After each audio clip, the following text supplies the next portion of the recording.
¿Qué tal? ¿Cómo están ustedes? Bienvenidos y bienvenidas a esta sesión em, que tiene el título de Derecho Administrativo, Pensar para Decidir. Eh, a propósito de la reforma judicial, que ha sido un tema, es el tema en discusión en este momento, uno de los aspectos que me parece que son centrales es el de carrera judicial, cómo se afecta la carrera judicial con la reforma constitucional que recientemente ha sido publicada. Y en esto, por supuesto, la primera afectación es que los magistrados y jueces no van a derivar ya de la carrera judicial, pero eso no significa que otros segmentos no se puedan conservar, y ahí está uno de los puntos centrales. Esta sesión se titula Reforma Judicial o los extravíos en el camino a Itaca. Y ustedes preguntarán, bueno, ¿qué tiene que ver esto del camino a Itaca en relación con la reforma judicial? Y cuando estábamos pensando en el título, está presente esta eh, parte de la mitología griega en donde Ulises, después de Troya, tiene que regresar a Itaca, que es la isla en donde de donde él era, y lo espera Penélope, ¿no?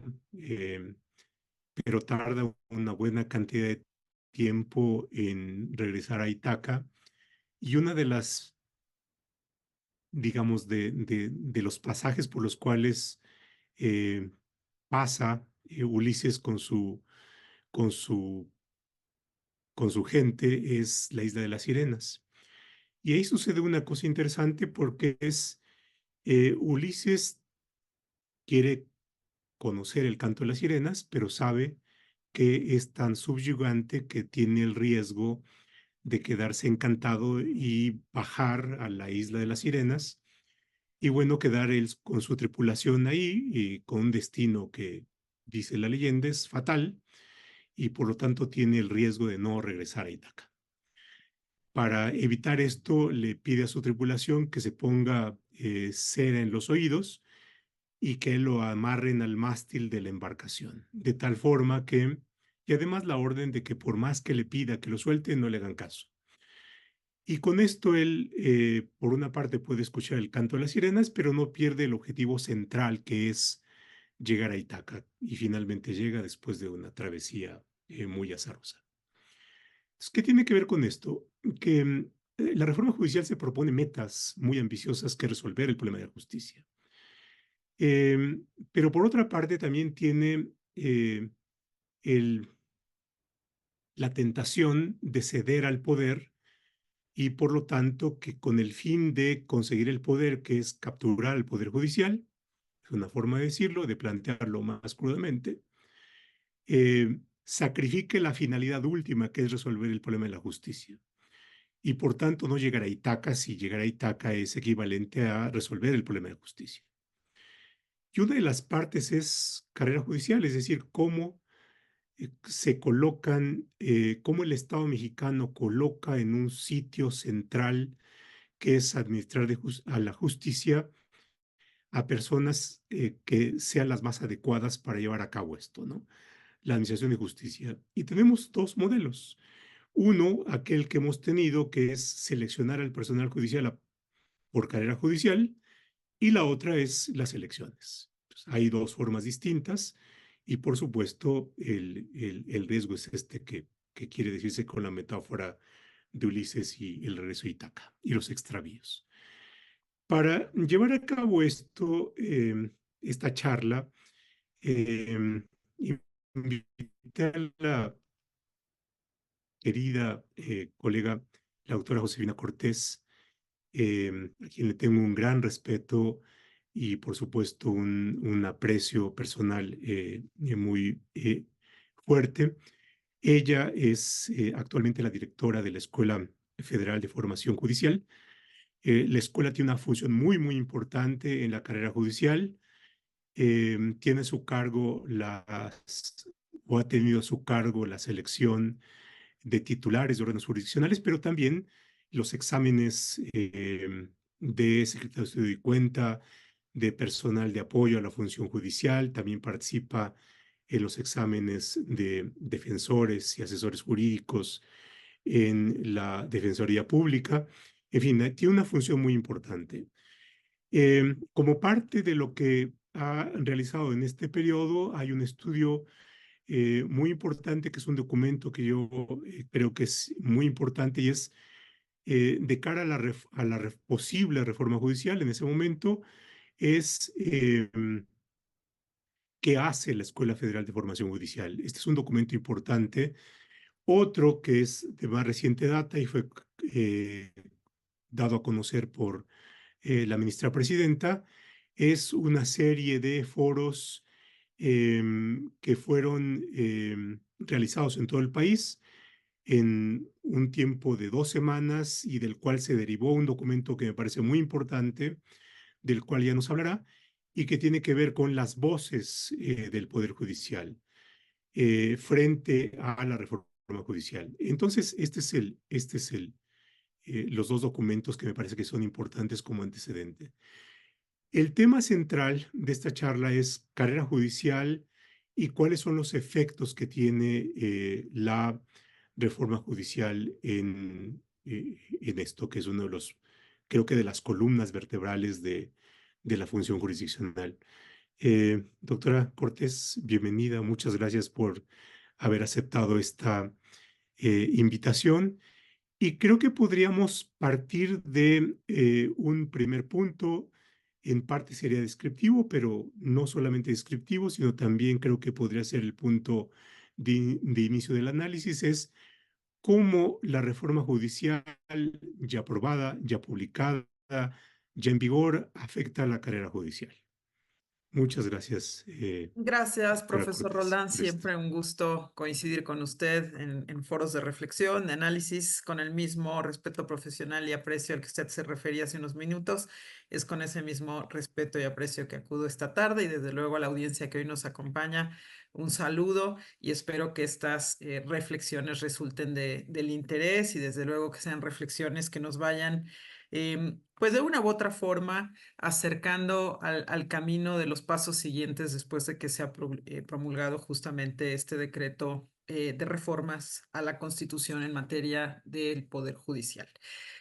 Yo comenzaré diciendo que sin duda alguna el plantear una respuesta rápida a la pregunta de cuáles son los efectos que tiene las reformas publicadas sobre la carrera judicial, una respuesta rápida podría ser, y es la que han dado incluso algunos expertos en otros foros, en otras mesas, tiene que ver con que el decreto termina con la carrera judicial, que las reformas en sentido estricto acaban con la carrera judicial tal y como la hemos pensado, tal y como la hemos concebido en los últimos 30 años.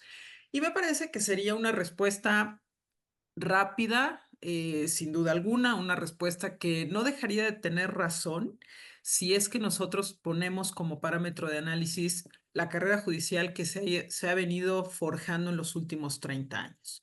Pero lo cierto, profesor Roldán, es que en el decreto de reformas ya aprobado, sigue aludiéndose a la presencia de una carrera judicial.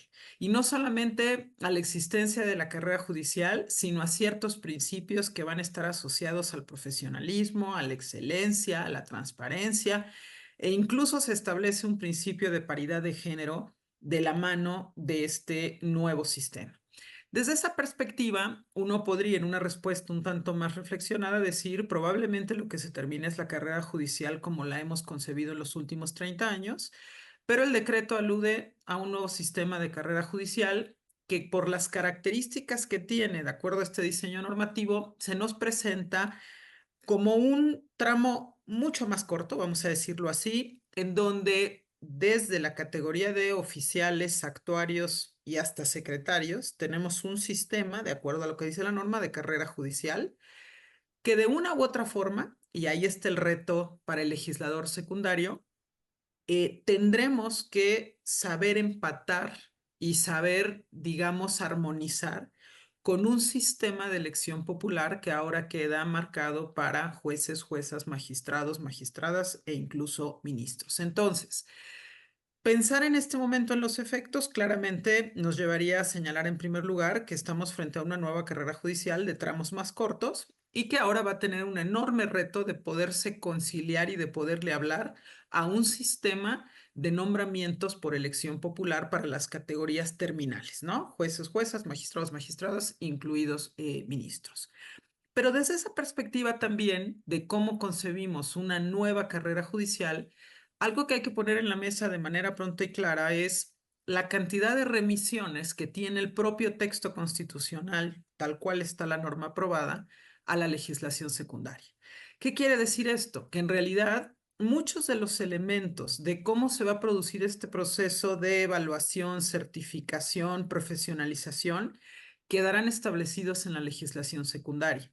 Desde esa perspectiva, en este momento, anticipar el efecto total sobre la carrera judicial me parece prematuro. De ahí que si bien lo que pide el constituyente en este momento, lo que pide la norma ya en los términos en los que está publicado es construir una nueva carrera judicial, lo que podríamos hacer es entonces comenzarnos a ocupar respecto de, con esos elementos constitucionales, cómo podría avanzar el legislador secundario en la conformación de un sistema de carrera judicial distinto sin duda alguna, pero que hoy tiene un marco básico a nivel constitucional. Sería mi primera aproximación, profesor. Ahora está, yo creo que con esto fijas el quid de lo que podría venir y es el posible o los posibles desarrollos en legislación secundaria. A ver, un poco echando a volar la imaginación. Uno de los temas que ahí podría ser central es cómo se organiza el despacho judicial. Esto es cómo los magistrados organizan su despacho, cómo los jueces organizan su despacho y más allá de una decisión personal es cómo la ley configura el despacho judicial y por lo tanto los ámbitos de decisión de los titulares, pero también el espacio que podría ocupar quienes provengan de ese segmento de carrera judicial, ¿no?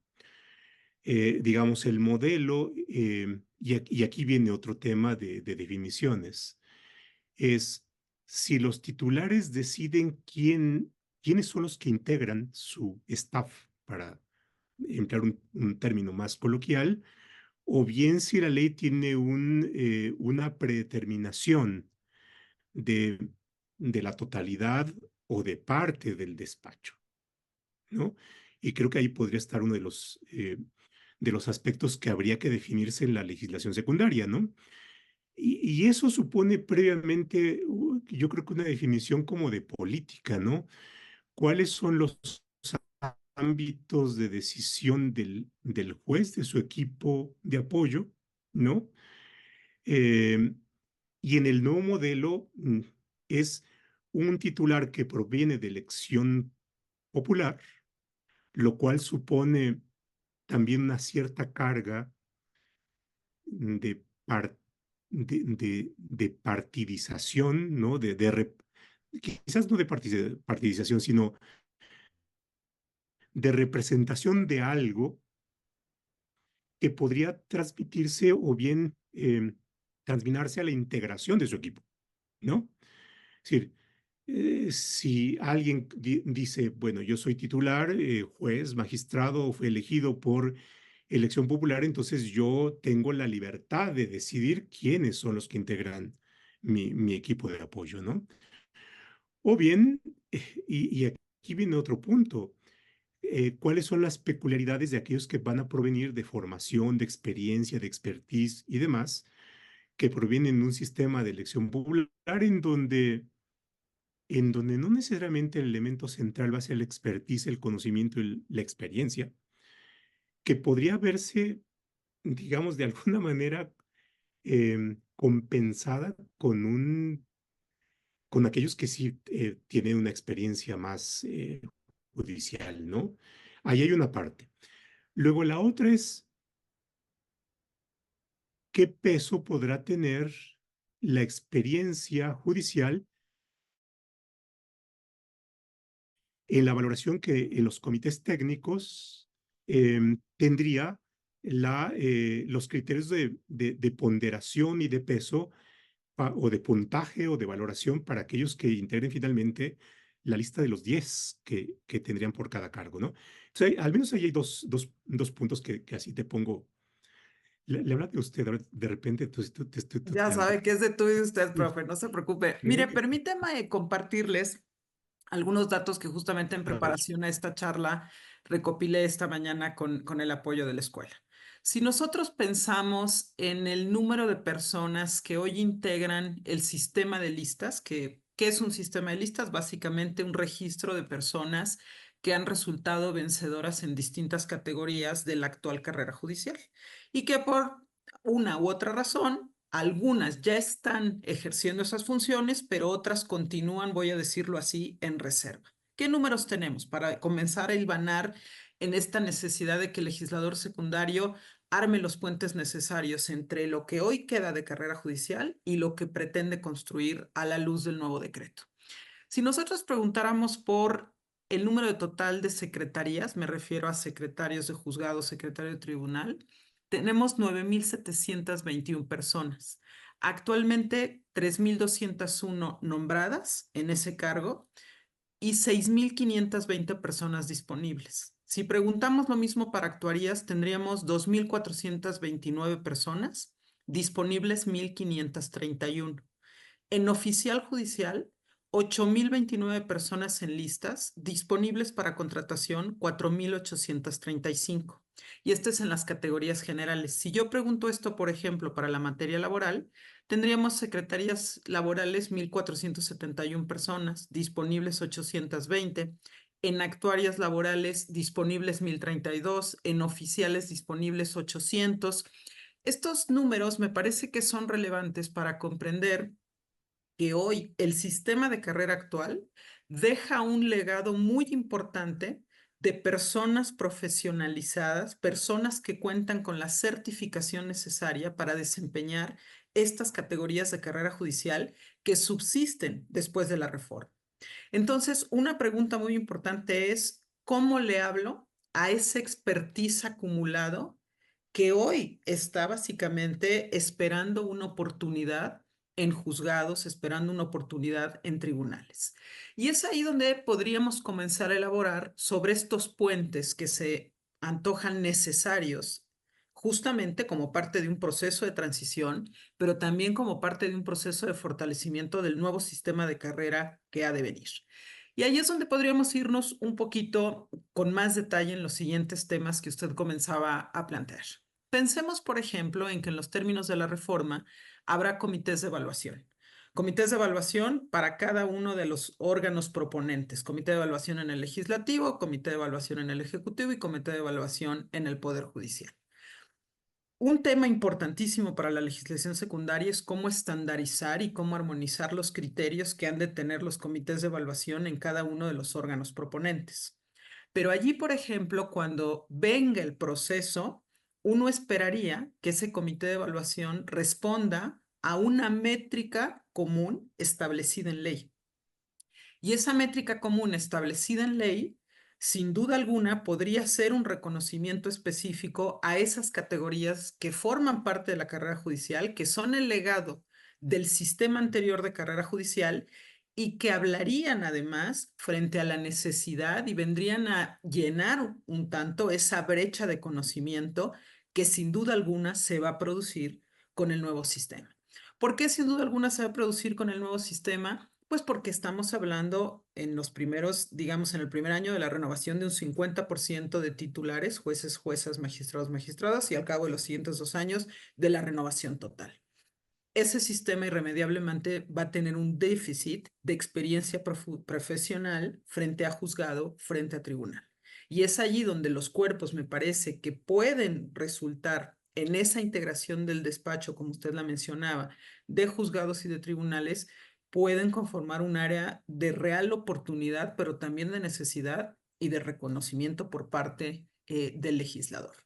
Ahora, señalaba usted un tema también muy relevante que tiene que ver, ¿no? La profesionalización parecería que se deja en un paso atrás respecto de lo que es la elección popular, cómo están allí los principios y cómo está armonizando el perfil del juzgador, el texto constitucional. Y creo que aquí irremediablemente tendremos que referirnos al papel que juega la profesionalización, el expertise y la capacitación en el marco de la reforma constitucional, hoy norma ya pues aprobada, ¿no?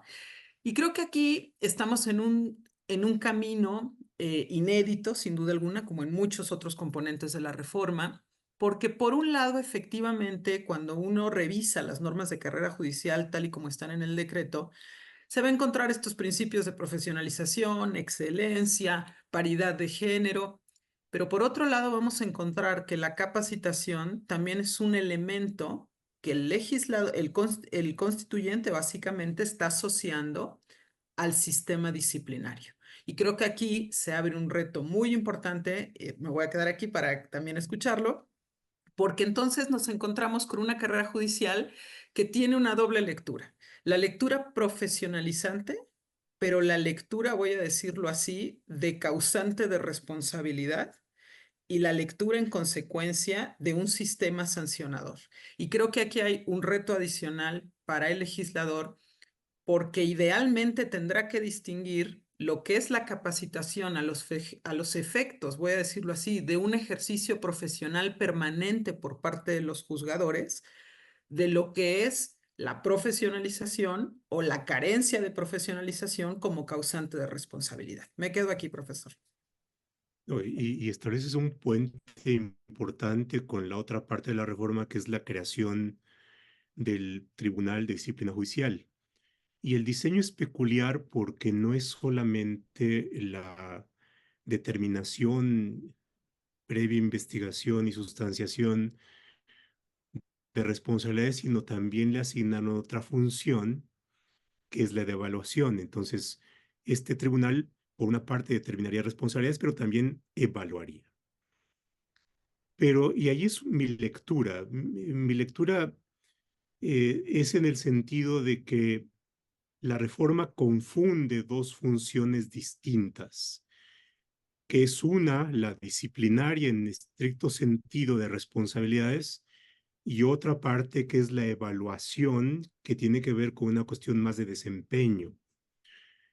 Pero en algún momento lo que dice la reforma es, al primer año se le evaluará al magistrado o al juez.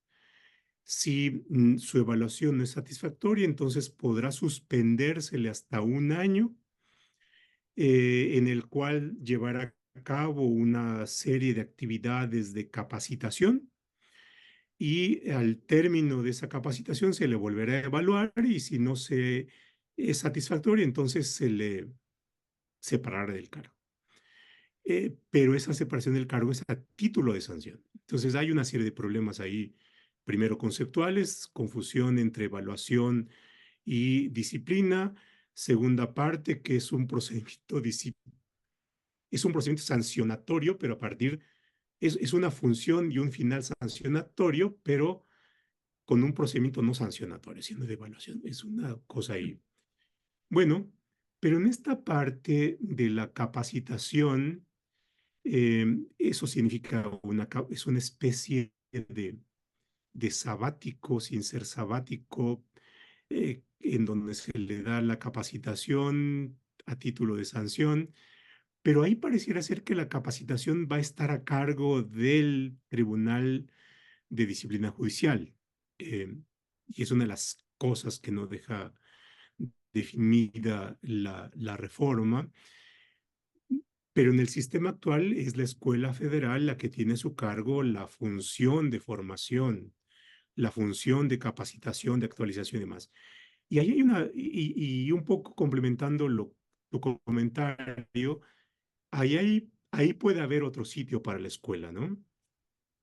En esta parte no muy clara de cuestiones de evaluación, de desempeño, de formación, pero a su vez disciplinarias.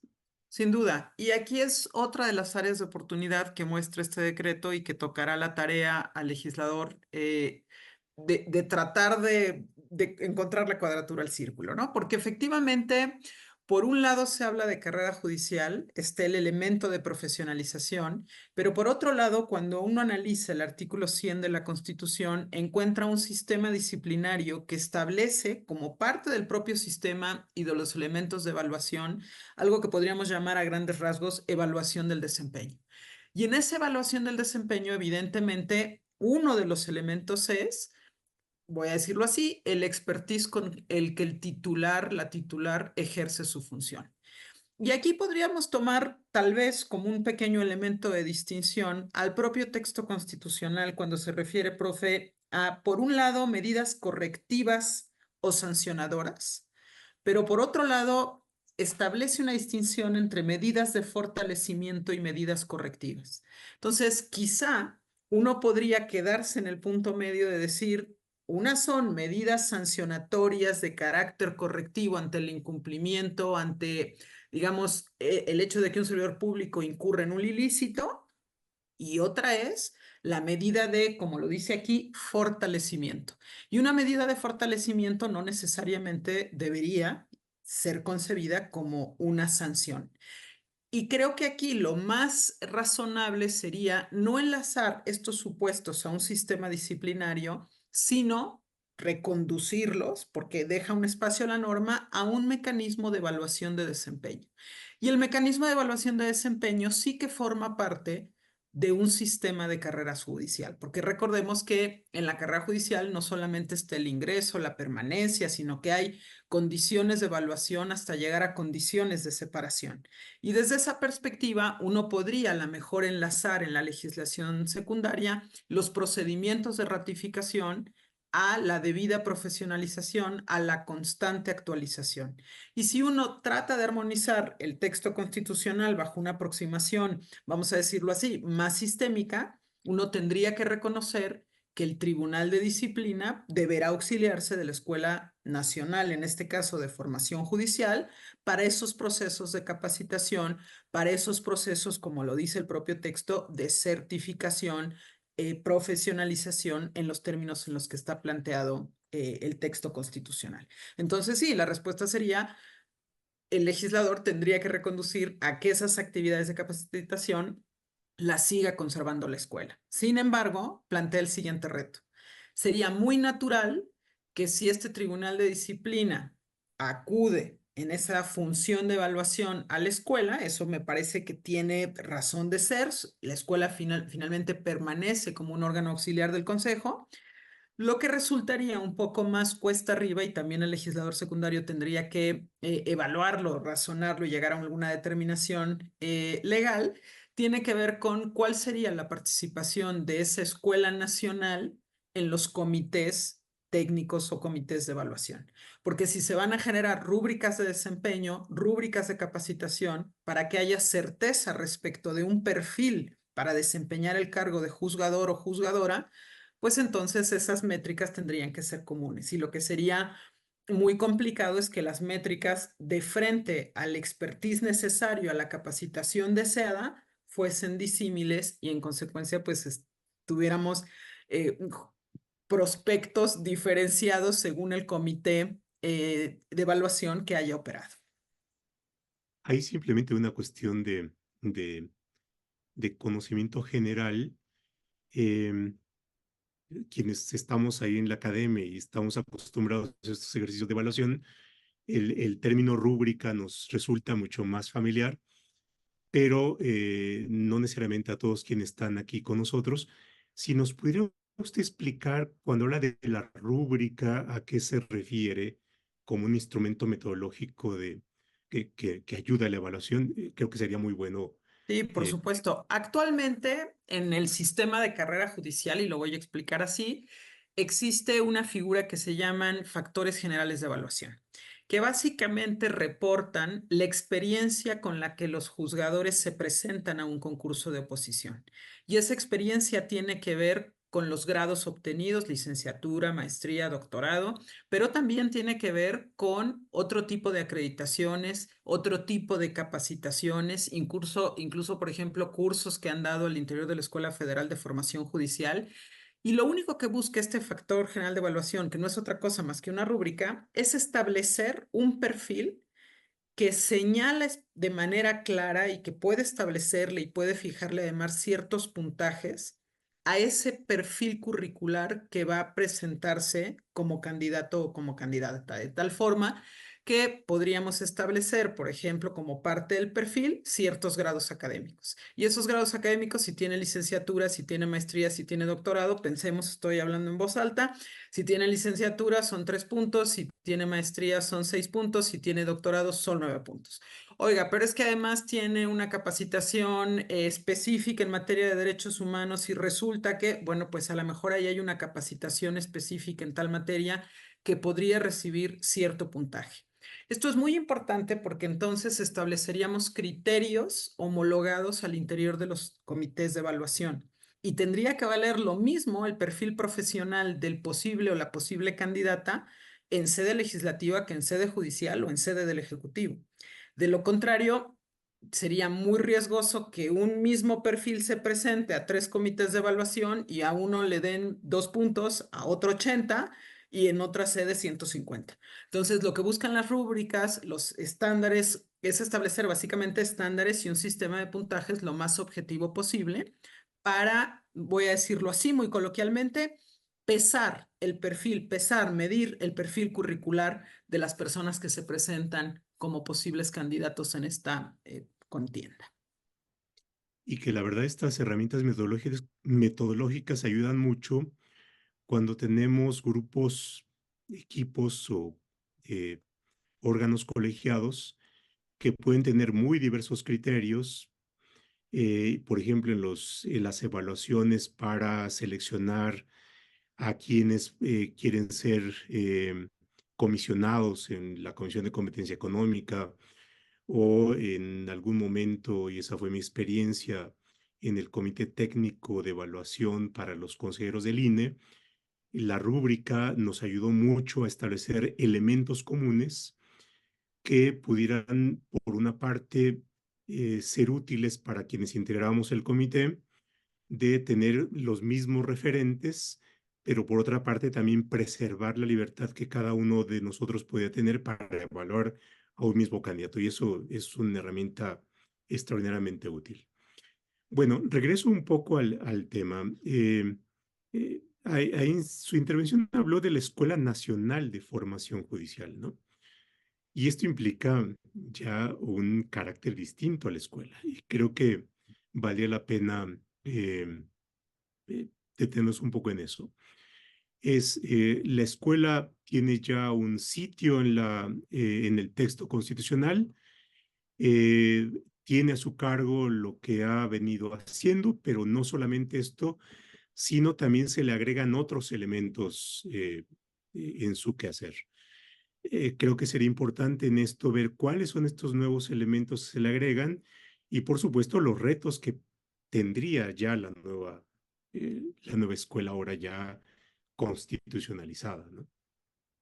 De acuerdo, sin duda alguna, profe. Y aquí en algún momento sería también importante, nada más que no me dan el tiempo para hacer dos cosas, referirnos a algunas de las preguntas que están planteadas en el chat, que voy a tratar de ir hilvanando en algún momento de manera oportuna.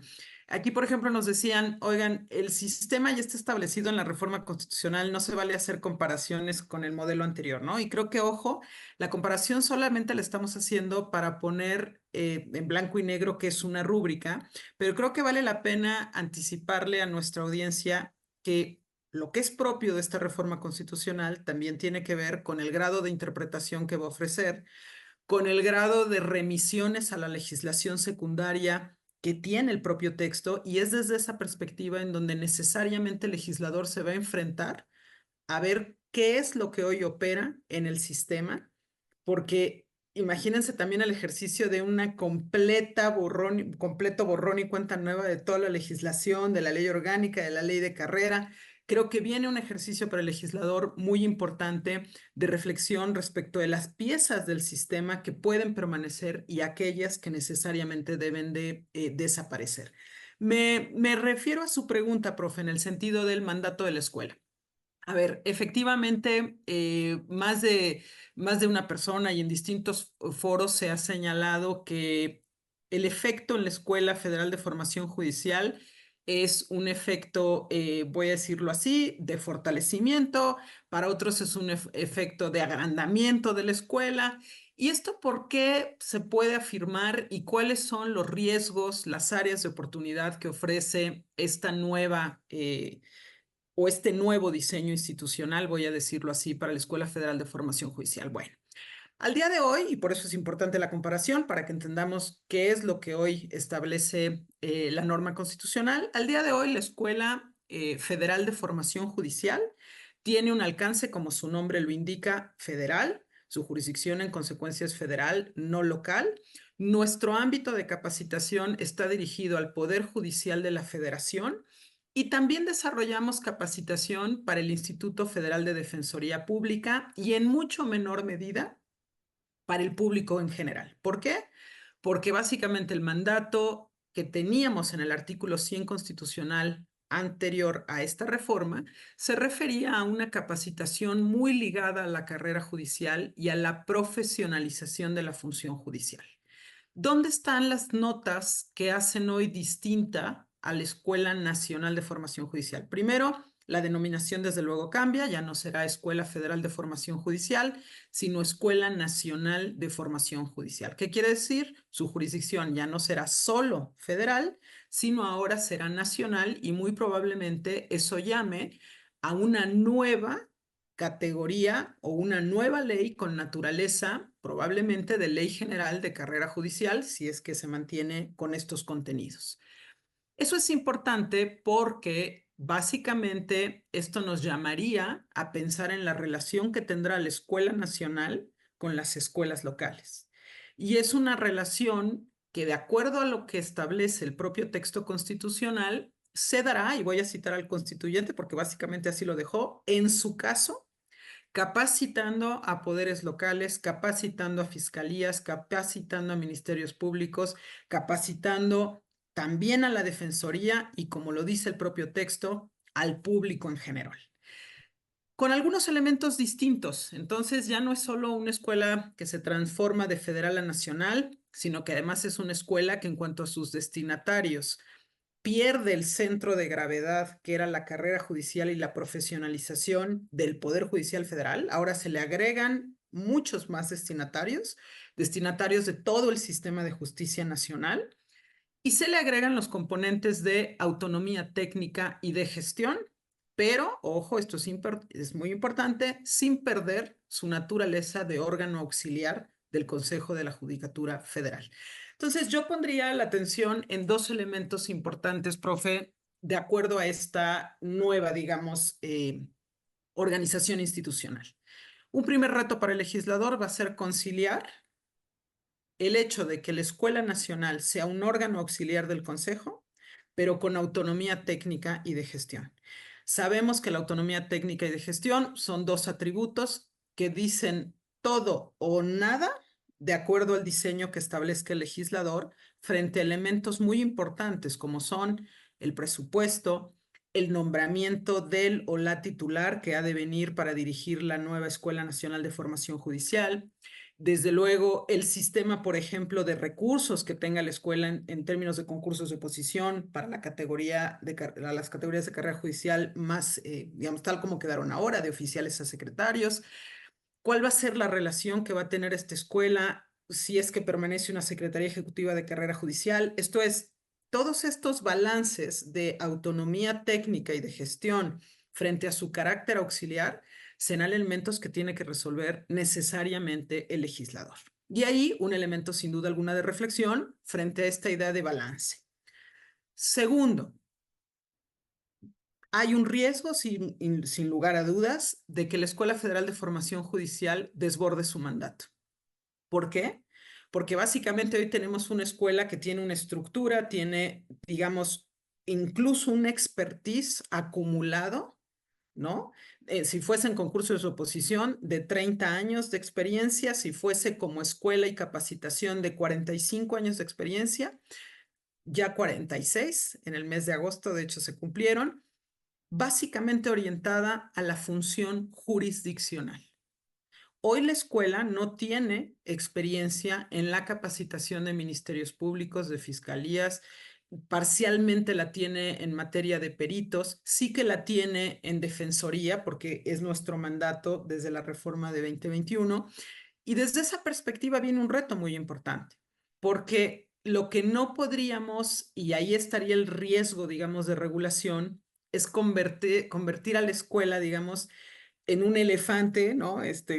Básicamente en un salón donde desborda sus competencias, desborda básicamente el expertise con el que se enfrenta hoy con esta reforma, y creo que ahí hay que darle significado, y esa es una tarea para el legislador, hay que darle significado a esta frase que el constituyente utiliza de en su caso.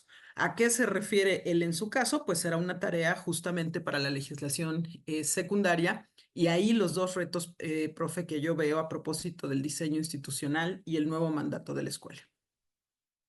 Sí, es cierto, perdón. Hay una buena cantidad de preguntas de quienes nos acompañan. Hay un reconocimiento a la escuela y a tu gestión, que es, por supuesto, la que nos sumamos. Eh, y bueno, una buena cantidad tiene que ver con con el lamento de la pérdida de la experiencia em, que tenemos como país y, por supuesto, en términos de capital humano, digamos, ponemos en riesgo nuestro capital humano. Y ahí viene otra parte que es, creo que importante, y es cómo verías la función de la escuela respecto de los nuevos titulares bajo el nuevo sistema.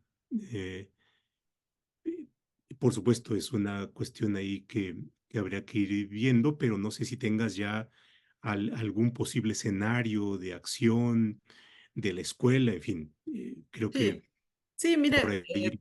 me gustaría compartirle a usted y a la audiencia algunos temas que hemos venido trabajando en la escuela con esta nueva administración y que seguiremos trabajando hasta que, digamos, tengamos posibilidad de hacerlo. Una institución que no trabaja en su memoria institucional no tiene nada que ofrecer frente a escenarios de transición, frente a escenarios de cambio, y mucho menos ofrece frente a escenarios de riesgo alto, como es el que estamos viviendo y en el que estamos transitando. Desde esa perspectiva, la escuela ha venido trabajando en los últimos, digamos, que serán ya 18 meses, año y medio que llevamos en la escuela con estos nuevos equipos, en conformar memorias institucionales para los distintos procesos que tenemos encomendados. Memorias institucionales encomendados a o dirigidos a concursos de oposición. Memorias institucionales dirigidas a los procesos de capacitación. Memorias institucionales también y textos resultado de las líneas de investigación que la escuela viene desarrollando.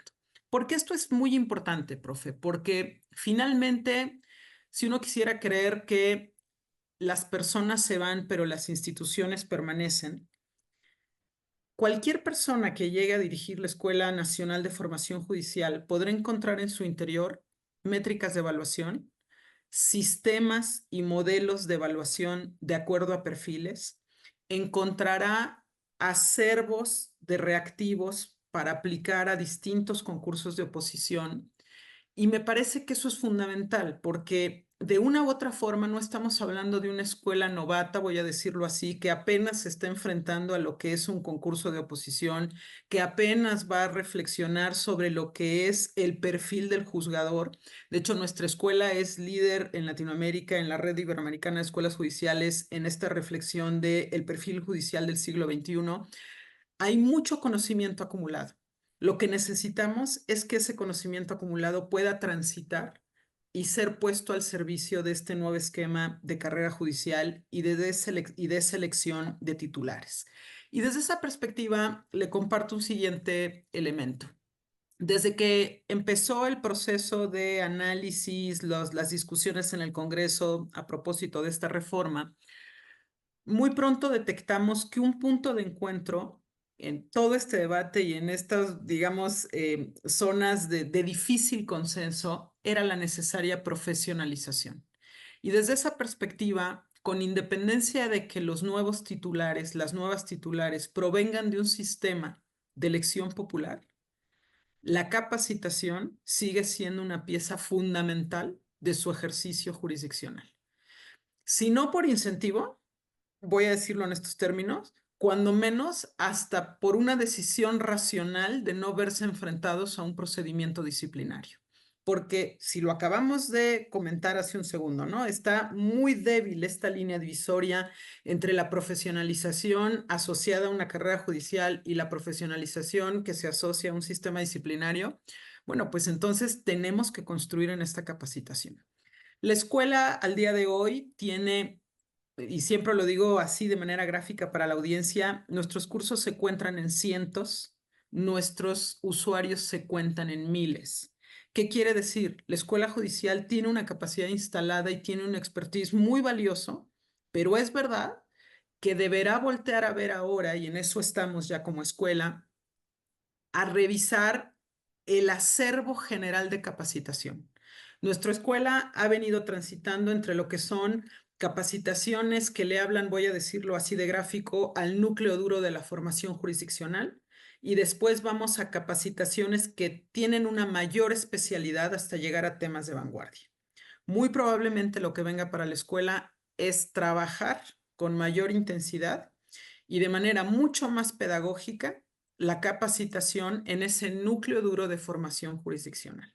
Porque sería una mentira, y voy a decirlo en estos términos, pensar que por el solo hecho de que los nuevos perfiles de titulares provengan de una elección popular, van a tener los conocimientos para enfrentar litigios mercantiles, litigios laborales, para resolver básicamente conforme a las nuevas reglas del sistema penal acusatorio. Eso no existe.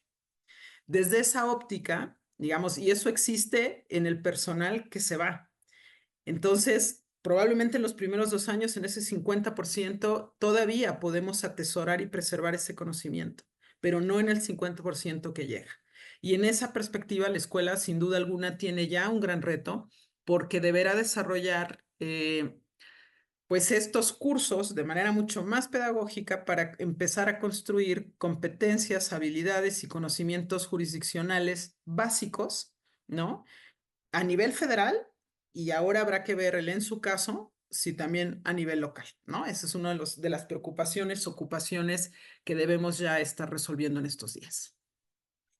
Bueno, pues sí, se nos plantea un escenario complejo, con retos, pero por supuesto que también se nos van planteando una serie de vías de encontrar las mejores soluciones en el contexto que nos deja la reforma. Eh, pues, profe, también realmente ha sido muy, muy importante escucharla. Yo creo que con esto también vamos encontrando aquellas áreas de oportunidad y aquellos márgenes que puede abrirse a la legislación secundaria. Y bueno, pues muchísimas gracias por haber aceptado esta sesión. Al Y pues contrario, profe. que nos Muchas gracias a usted y a la audiencia que nos acompaña. Gracias también por sus comentarios. Estoy pendiente de cualquier duda que pueda haber y desde luego también acercarle a la audiencia estos 2 documentos que, como usted mencionó al inicio, profe, elabora la escuela justo con el ánimo de sumar al debate y a la discusión de la reforma, pero que son documentos que ahora también van a transitar, particularmente el de la reforma judicial en la voz de la judicatura, porque es un documento que reúne las recomendaciones, las reflexiones de los juzgadores, las juzgadoras que participaron en estas jornadas nacionales y que llega al punto de presentar las tareas que se lleva también después de esta reforma, la legislación secundaria y otros temas también de política pública. Entonces es un documento que desde nuestra perspectiva es imperdible para quien esté en estos temas reflexionando, y en la página de la escuela también tenemos el micrositio propio de este evento que fueron las jornadas nacionales, donde podrán encontrar información muy útil, comparativos de la reforma, texto actual, texto vigente, en fin, muchos insumos de análisis que son necesarios frente a cualquier proceso de reforma estructural como el que estamos comentando esta tarde. Muchas gracias, profesor. muchísimas gracias. Nos estaremos viendo. Hasta luego. Gracias.